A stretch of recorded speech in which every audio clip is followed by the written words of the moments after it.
Bismillahirrahmanirrahim. Assalamu alaikum, my dear viewers. Hope you are fine, good, happy, and healthy. So, as you know that today we are in the previous lectures we talked about parts of speech and specifically about kinds of nouns. So today I'm going to start another kinds of nouns which are countable nouns and uncountable nouns. मैं कोशिश करूंगा कि आप लोगों को short videos upload कर दिया करूं ताकि आप लोग आसानी से उसको देख लिया करें और आपको इंशाल्लाह as easy as possible I want to teach you, I want to deliver lectures upon those topics and points which are useful for you and in an easy manner, easy way. Okay, so let's start with countable and uncountable nouns.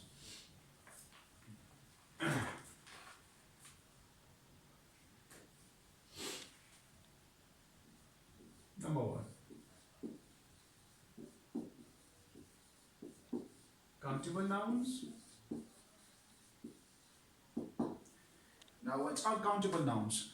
Countable nouns are basically those nouns which you can count, which you can separate from others, which are countable, जो आप गिन सकते हैं, जो आप count कर सकते हैं, जो आप सेपरेट कर सकते हैं.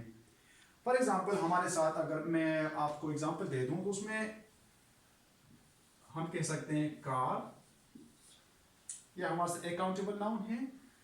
फिर इसका प्लूरल भी है, हम कार्स, इसका प्लूरल हम बना सकते हैं कार्स. फिर नंबर टू, अगर हम इसका दूसरा एग्जांपल ले लें तो हम कहते हैं कि कजन एंड प्लूरल और कजन्स. अगर इसका हम तीसरा एग्जांपल ले लें तो हम ये भी कह सकते हैं कि book Scan has been completed. Books. अब ये सारे जो हैं, फॉर एग्जाम्पल हम अगर कार ले लें तो ये भी हम काउंट कर सकते हैं. कार्स इनका प्लूरल है जिसके साथ सा साउंड का इजाफा हुआ है. इस तरह cousin is a singular, then cousins are plural, then book is singular and then books are plural. S sound has been added to in the plural category and all these things are countable. तो इसके साथ हम फिर determiner इस्तेमाल कर सकते हैं और इनके कुछ ऐसे हमारे साथ काउंटेबल नाउन्स में है कि वो चाहे सिंगुलर हो चाहे वो प्लूरल हो, लेकिन they are considered in the category of countable nouns. अब यहाँ पर इसके साथ हम जो डिटर्मिनर्स हैं, डिटर्मिनर स्पेसिफिकली वो कुछ आर्टिकल्स होते हैं और इसके अलावा कुछ हमारे साथ पोसेसिव प्रोनाउंस वगैरह भी होते हैं जो हम काउंटेबल नाउन्स के साथ इस्तेमाल करते हैं उससे पहले और जो उसको काउंटेबल नाउन्स को प्रमोट करते हैं. They can define them basically and use before them. तो इसके हमारे साथ डिटर्मिनर्स जो यूज होते हैं, फॉर एग्जांपल वो इसमें नंबर वन है a an. These are basically independent articles. A and an, these are independent articles. इसके अलावा हम इसके साथ नंबर्स भी यूज कर सकते हैं. For example 1 2 3 etcetera. Indefinite articles जो हमारे साथ हैं, these are called determiners plus numbers. मैं एक एग्जांपल आपको इसके मुताबिक कुछ एग्जांपल्स आपको देना चाहता हूं. फॉर एग्जांपल हम कहते हैं नंबर वन अ से लेंगे. A is article, a car, a car. No, अब चूंकि हमारे साथ प्लूरल हैं तो हम इसके साथ जो डिटर्मिनर हैं वो भी इसी तरीके से इस्तेमाल करेंगे. तो फिर अगर हम नंबर इस्तेमाल करते हैं नंबर्स में तो हम कहते हैं यहां पर 3 cars. Now you must focus on the determiner that whether it is a number and it is in the category of numbers, what it defines. So when you use plural numbers, so automatically you will have to use a plural countable name of plural countable nouns. For example, you cannot say that 3 car, rather 3 cars. So this sound will be automatically added to these numbers and this phrase to identify that how much cars are you talking about. In this way, you will specify and you will communicate your proper message to your audience. Then, अगर हम फिर बात करें इसके अलावा, for example मैं कहूँ my cousin, मेरा एक कजन, एंड इसके बाद मैं कहूँ for example my two cousins, my two cousins. Now ये हमारे साथ काउंटेबल नाउन है जिसको आप काउंट कर सकते हैं, 1 2 cousins, 3 cousins, 4 cousins. इसके अलावा 1 bit, 2 bit, 3 bit, 1 mobile, 2 mobile, 3 mobile. तो ये आप नंबर्स की कैटेगरी में इसको लेके आ सकते हैं. यहाँ पे जो मैंने डिटर्मिनेंट्स की बात की, ए एंड एन, जो कि हमारे इनडेफिनिट आर्टिकल्स हैं, तो उस कैटेगरी में आप इसको आराम से यहाँ पर लेके आए. और यहाँ पर ये हमारे साथ एक तो ए एन एन, ए यहाँ पर भी इस्तेमाल हुआ है. आप इसको इस तरह भी लिख सकते हैं, अ कजन या अ कार, अ विंडो. तो फॉर एग्जाम्पल अ बॉय. तो यहाँ पर ये हमारे साथ एज अ पोसेसिव प्रोनाउन इस्तेमाल हुआ है, माई. इसके अलावा टू हमें नंबर शो करता है, टू ये नंबर की कैटेगरी में यहाँ पर आता है, जो कि इसकी आइडेंटिफिकेशन देता है. And these are basically the numbers of the cousins which you are talking about. तो ये आप फॉर एग्जाम्पल आप 3 कजन्स भी कह सकते हैं, आप 5 भी कह सकते हैं. इसके अलावा आप किसी और चीज का भी कह सकते हैं विच आर काउंटेबल, जो आप गिन सकते हैं, जो आपके एक दूसरे के साथ एक दूसरे से सेपरेट कर सकते हैं. तो आप इनका बुक्स का भी एग्जाम्पल दे सकते हैं. आप फॉर एग्जाम्पल कहें a book. Now a book, this is basically a phrase with us. Is indefinite article and book is noun with us. So इस तरीके से ये हमारे साथ दोनों मिला के ये हमारे साथ एज अ डिटर्मिनर हो गया a, and book हमारे साथ noun हो गया, which comes in the category of countable nouns. अब इसके हम प्लूरल बनाते हैं बुक्स का, जो कि नाउन है हमारे साथ. फॉर एग्जाम्पल मैं कहूं 5 books. Now this sound has been added to the singular form of the book, which multiplies into like plurality, many books. Now I am talking about 5 books. इसका मतलब है 5 books, जो कि इससे पहले मैंने नंबर का इस्तेमाल किया, pre-modifier, like adverb of adjective quantity or adverb of quantity as well. तो ये हमें क्वांटिटी शो करता है. ये 5 जो है हमें क्वांटिटी शो करता है. Quantity mean numbers. इसके अलावा आपको मास भी शो कर सकता है. इसके अलावा आपको हुजम, साइज वगैरह जो भी हैं, तो वो आपको शो कर सकता है कि ये कितनी चीज़ों के बारे में आप बात करते हैं. a teacher or a learner or two learners. Okay, तो ये इस तरीके से आपको ये अंदाजा हो जाता है कि इसमें काउंटेबल नाउन्स के साथ आप किस तरह और क्या क्या यूज कर सकते हैं. ठीक है. इसके बाद हम आगे जो दूसरा टॉपिक है इसके साथ जुड़ा हुआ, वो है uncountable nouns. So that is also one of an important correlated aspect of this topic which I'm gonna do in this lecture.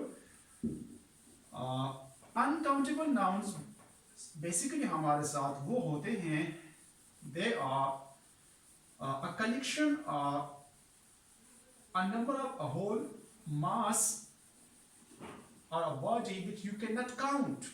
जब काउंट नहीं कर सकते, हमारे साथ ऐसा एक उजम या नंबर या किसी चीज का एक मजमुआ होता है जो आप काउंट नहीं कर सकते, which you cannot separate, जो आप अलग एक दूसरे से नहीं कर सकते, बल्कि वो एज अ होल आप उनके लिए एक नाम इस्तेमाल करते हैं. फॉर एग्जाम्पल मैं लिखता हूं, हम राइस की बात करते हैं, तो राइस चाहे वो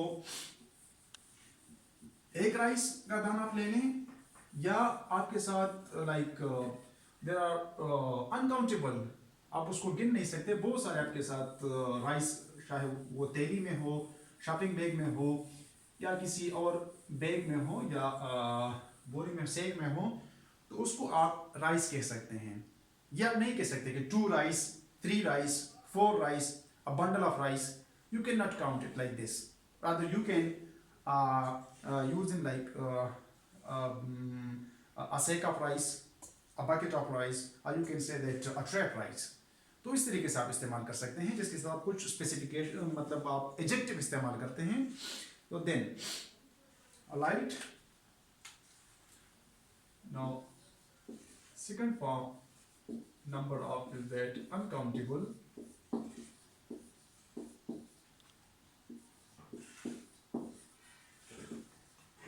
Uncountable nouns.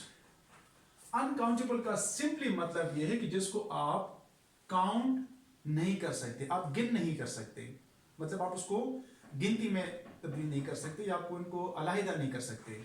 तो नाउन्स मीन नेम.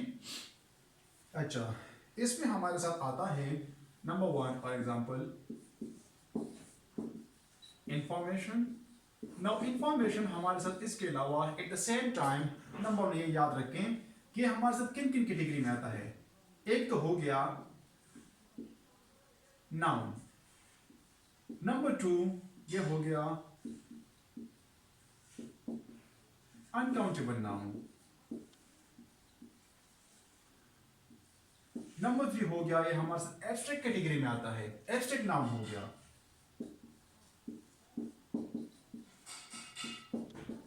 क्योंकि इसको हम टच नहीं कर सकते, इसको हम काउंट नहीं कर सकते, इसको हम देख नहीं सकते. Rather we can only feel it in our mind and our heart.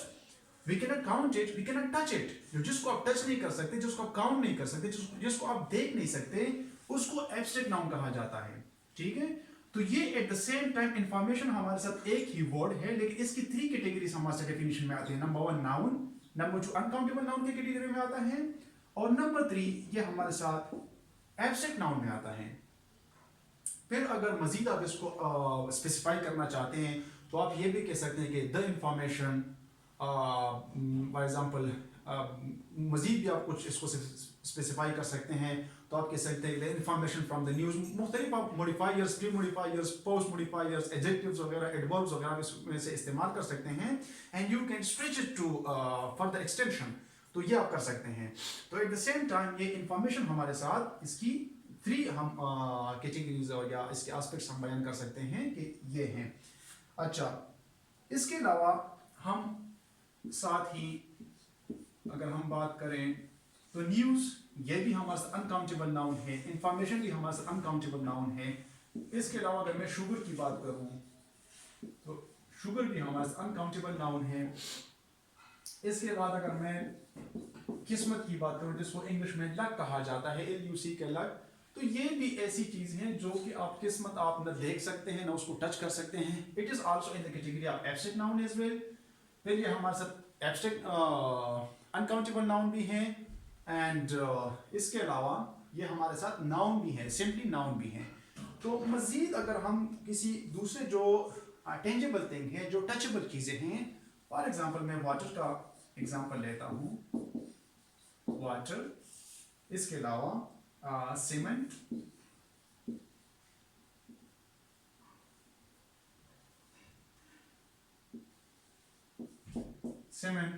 या फिर मतलब में गोल्ड, सोना जो होता है.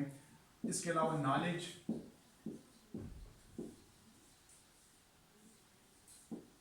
तो ये सारे बहुत सारे इसके साथ साथ ये सारे वो वर्ड्स हैं हमारे साथ जो कि कलेक्टिवली हम एक चीज के लिए इस्तेमाल करते हैं बतौर नेम.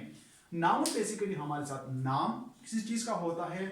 अब अगर वाटर हम ले रहे तो हम ये हम कर सकते हैं, कह सकते हैं कि हम किसी गिलास में हम कहते हैं ग्लास ऑफ वाटर. तो are is indefinite article with us जो कि डिटरमिनर हमारे साथ है.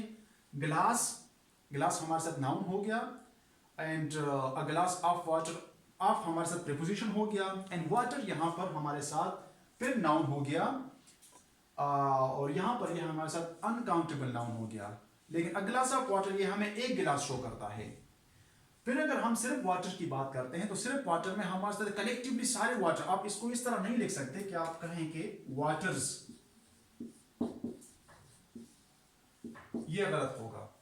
वाटर्स अलबत्ता ये कह सकते हैं कि जब मुख्तलिफ जगहों के आप फॉर एग्जांपल मुख्तलिफ कॉन्टिनेंट्स के या दूसरे जगहों के आप वाटर्स ले लें या किसी जगह पर, मतलब दुनिया में ऐसे जगह हैं कि जहाँ पे मुख्तलिफ कलर्स के समंदरों में और दरियाओं में मुख्तलिफ कलर्स के वो जो वाटर्स इकट्ठे बहते हैं, जो कि सूरह रहमान में भी वो जो कारी सैयद सदाकत अली साहब हैं, तो उनकी वीडियोस में भी वो आते हैं। तो उनके लिए फिर आप वाटर्स का इस्तेमाल कर सकते हैं, लेकिन वो एक अनदर कंसेप्ट में आएगा। फिर वो फिर आप इस तरह नहीं कह सकते। उसके लिए फिर आप मुख्तलिफ किस्म की डिस्टिंक्शन देंगे कि आप कहेंगे कि varieties of waters, variety of waters, या waters it's like a strip of waters. तो आप इस डेफिनेटली एग्जांपल के साथ आप उसको क्लेरिफाई करेंगे कि यहाँ पर फॉर एग्जांपल ब्लू कलर के वो एक रंग के वाटर बहते हैं, और वो दूसरे किस्म के या दूसरे कलर के, मतलब मड वाटर या वगैरह वगैरह ये बहते हैं। तो इसको आप वाटर्स कह सकते हैं।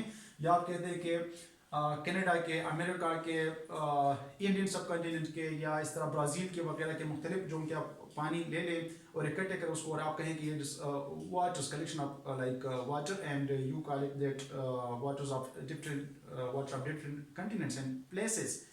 तो आप वाटर्स इस्तेमाल नहीं कर सकते। Rather water is a single uncountable noun is used for water everywhere. Similarly, cement, आप इसको सीमेंट्स, इसके साथ आप सा साउंड प्रोनाउन नहीं कर सकते। अलबत्ता आप वहां पर इस्तेमाल कर सकते हैं कि आप मुख्तलिफ कंपनीज के सीमेंट ले लें। फॉर एग्जांपल चरास सीमेंट, इसके साथ आप लकी, इसके साथ आप किसी और कंपनी का सीमेंट ले लें, और फिर यहाँ पर आप किसी बंदे को कहें कि these are the cements of different companies। तो उसके साथ आप यहाँ पर फॉर एग्जाम्पल मैं आपको देता हूं, लिखता हूं यहाँ पर these are the cements या of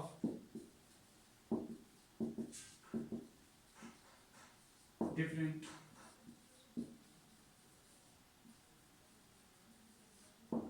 companies, जो कि बतौर सैंपल या बतौर आप लोगों को दिखाते हैं। तो यहाँ पर this is basically determiner, and it's like हमारे साथ एक डेमोस्ट्रेटिव प्रोनाउन है। Are is a helping verb with us, used for plurality. The is a definite article with us. Cements, फिर यहाँ पर हमें ये टीचर या जो मतलब लेक्चर देता है वो उसको ये समझता है कि आप उसको वेराइटीज की बात यहाँ पर करते हैं, तो यहाँ पर आप इस्तेमाल कर सकते हैं। लेकिन एज ए यूजुअल केस में आप सीमेंट्स इस्तेमाल नहीं कर सकते। Rather you can only use cement, okay, of different companies. तो यहाँ पर जो कंपनीज का नाम आता है it's automatically plural. It means that you are telling to your audience or to your learners that you have collected some samples or some sacks or some material which belongs to different companies. So in this way you can identify to your audience and to your listeners that you are talking about some different kinds of cements. In this way you can use.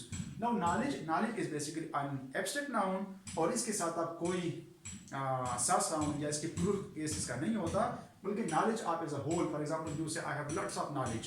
तो यहाँ पर इससे pre modifier as verb of quantity and adjective भी आप इस्तेमाल कर सकते हैं, जो आपके नॉलेज को स्पेसिफाई करता है कि आपके साथ कितना नॉलेज है। A bit of knowledge, lots of knowledge. इसके अलावा आप कहते हैं कि गोल्ड, तो गोल्ड्स इस तरह आप इस्तेमाल नहीं कर सकते सा साउंड इसके साथ, बल्कि गोल्ड इज अ होल, ये आपको सोने के बारे में मतलब यूज का नाम है सोना। अगर आप गोल्ड्स कहें तो फिर उसमें मुख्तलिफ कैरेट्स या मुख्तलिफ जगहों के आप गोल्ड्स को इकट्ठा करके वहां किसी बंदे के सामने रख के आप कहें कि ये मुख्तलिफ कंट्रीज का या अलग अलग वैरायटी के गोल्ड्स हैं, तो फिर उसके साथ कोई पॉसिबिलिटी है। Otherwise gold, this is the simple plural form and which is uncountable. आप सेपरेटली इसको इस्तेमाल नहीं कर सकते। ऑलराइट,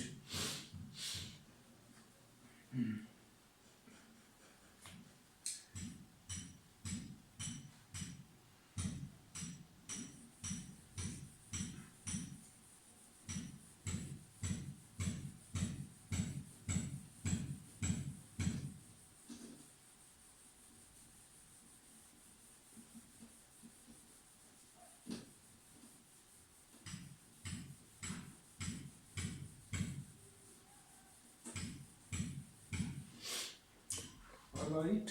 सो इसके बाद मैं आपको एक एग्जांपल देना चाहता हूँ। इस अनकाउंटेबल नाउन की कैटेगरी में हमारे साथ फर्नीचर का एक वर्ड है। अगर हम इसको इस्तेमाल करते हैं तो मैं इसका एक एग्जांपल मैं आपको सेंटेंस में देना चाहता हूँ। इसका करेक्ट एग्जांपल ये होगा, for example we are going to get new furniture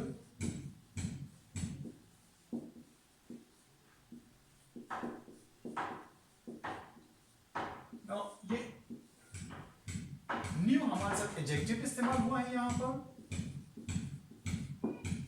adjective and furniture is noun. New furniture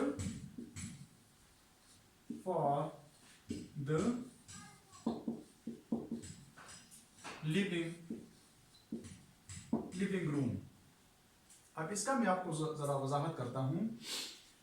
This we is a pronoun with us, number one pronoun। फिर नंबर टू ये हमारे साथ हो गया first person pronoun. First person pronoun हो गया। इसके बाद ये this is the subject of the sentence, subject भी हो गया। And okay, alright, then this are is a helping और ऑक्सिलरी वर्ब। उसके बाद ये हमारे साथ प्लूरल ऑक्सिलरी वर्ब हो गया, जो हमारे साथ हम इसको इस्तेमाल करते हैं प्लूरल वर्ब के साथ या सब्जेक्ट के साथ। For example here we have we, तो वी के साथ आप वी इज इस्तेमाल नहीं कर सकते, rather you can use, you should use are, because the subject is plural and first person pronoun. ये बहुत सारे लोगों के लिए, हम एक से ज्यादा लोगों के लिए इस्तेमाल करते हैं, तो that's why you will use this helping verb और auxiliary verb as a plural form. Then जब आर आ जाता है तो यहाँ पर हमारे साथ गव जो है, दिस गव, ये इसको हम अगर स्प्लिट करें, ing को अलहदा करें एंड go को अलहदा करें, तो ये go, this is first form of the main verb, action verb, और you can call it also strong verb. तो ये नंबर वन, ये फिर इसके साथ ing वाला फॉर्म है जिसको हम प्रेजेंट पार्टिसिपल फॉर्म कह सकते हैं। Present participle mean continuous form जो होता है।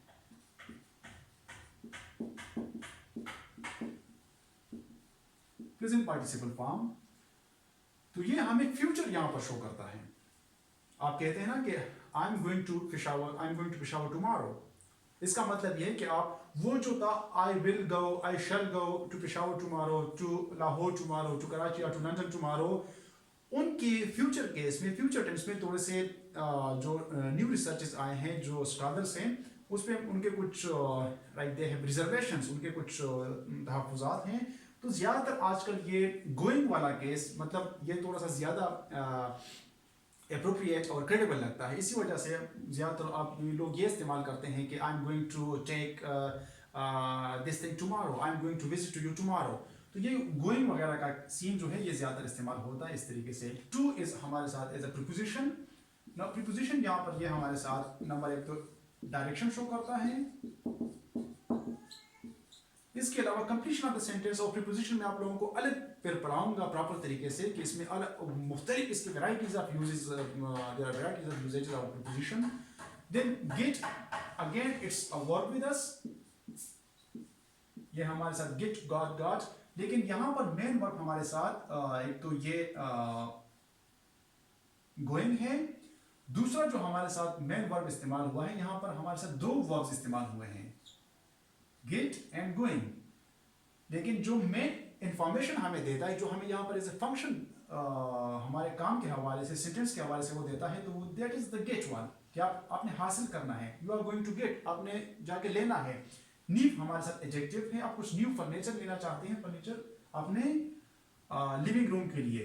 फिर ये for, again this is preposition with us, the is article, and this again it's a definite article. At the same time, one word has variety of meanings and positions. Then living यहाँ पर हमारे साथ as adjective यहाँ पर इस्तेमाल हुआ है, and room is a noun. Number 2, ये हमारे इस सेंटेंस का ऑब्जेक्ट भी है, ऑब्जेक्ट, और ये कलेक्टिवली हम अगर ले लें तो ये एडजेक्टिव, क्योंकि आप लिविंग रूम की बात करते हैं. फॉर एग्जांपल मैं कहूं कि द वाइट कार, तो वाइट हमारे साथ एडजेक्टिव है जो उस चीज की क्वालिटी बयान करता है, चाहे वो अच्छा हो या बुरा हो. तो यहाँ पर लिविंग हमें जो इसको मॉडिफाई करता है, प्री मॉडिफाई मीन इससे पहले इस्तेमाल हुआ है, रूम से पहले. तो ऑटोमेटिकली अगर किसी को आप बात करते हैं तो वो ये जान जाएगा कि आप लिविंग रूम की बात करते हैं. अगर मैं कहूँ कि बेडरूम, तो बेडरूम वो बंदा समझ जाएगा कि आप बेडरूम की बात करते हैं. तो यहाँ पर ये लिविंग रूम ये हमारे साथ एज ऑब्जेक्ट यहाँ पर इस्तेमाल हुआ है, और ये एज एडजेक्टिव है, दैट इज एज नाउन. अब ये इसका करेक्ट फॉर्म है. अब इसका जो आप रॉन्गली इस्तेमाल करते हैं, for example we are going to gate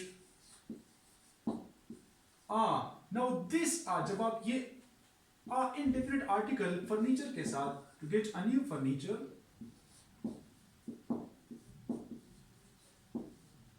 for the living room, etc., etc. Now you cannot use an indefinite article or determiner before this uncountable noun. Rather, you should simply use I'm going to buy or get new furniture. Now this new ये हमारे साथ यहाँ पर as a number भी हमें show करता है और एडजेक्टिव भी है कि आपने ये हमें उसका क्वालिटी भी शो करता है कि किस किस्म का फर्नीचर आप लेना चाहते हैं. तो it's a kind of adjective of quality as well. आप न्यू लेना चाहते हैं, एडजेक्टिव ऑफ क्वालिटी. Right? तो ये indefinite article of her nature, a information, a news. I'm going to watch a news, for example. आप इसको इस्तेमाल नहीं कर सकते. This should be wrong. Rather you can use I'm going to watch news. I'm going to get some information. Some information आप इस्तेमाल कर सकते हैं. जो ये some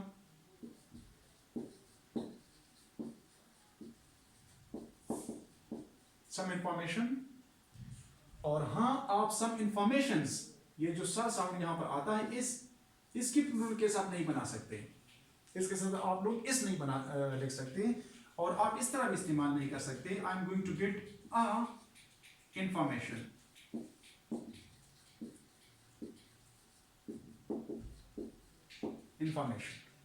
तो ये आप इससे पहले इस्तेमाल नहीं कर सकते क्योंकि इट्स एन इंडिपेंडेंट आर्टिकल.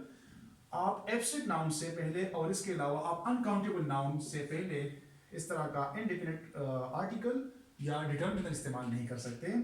इसके साथ आप लोग फॉर एग्जांपल नॉलेज का वर्ड ले लें,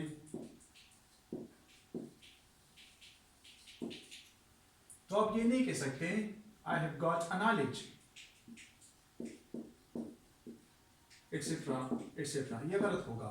rather you can say I have got some knowledge या I've got knowledge about this thing, how to do it, कि मैंने इसके बारे में मैंने जान चुका हूँ कि ये काम हमने किस तरह करना है और मेरे पास कितना इल्म है. तो ये कुछ ऐसे चीज़ें हैं जिसमें मैं फर्दर जो मैं आर्टिकल्स आप लोगों को पढ़ाऊँगा इंशाल्लाह, तो उसमें भी स्पेसिफिकली मैं इन सारी चीज़ों को इंशाल्लाह प्रॉपर तरीके से वन बाय वन इसमें मैं लेक्चर अपलोड करूँगा. इसके अलावा प्रीपोजिशंस पे, इसके अलावा ये वर्ब्स पे, objects पे, subjects पे, articles पे, and varieties of things are over there. So I will discuss them one by one inshallah. Okay? So अभी lectures आगे लंबा होता जा रहा है. Hope you have enjoyed this lecture, and hope that you are inshallah you are getting happy with us and you are enjoying it, and you are getting pleasure. And अगर आप लोगों को किसी किस्म का कोई मसला हो तो please you can send me, you can write me your messages in your chat box, or in like you can send your feedback, and I'm happy to be with you inshallah. Hope for the best. I will upload lectures on every topic inshallah very rapidly on daily basis. Thank you very much. Take care of yourselves. Allah Hafiz.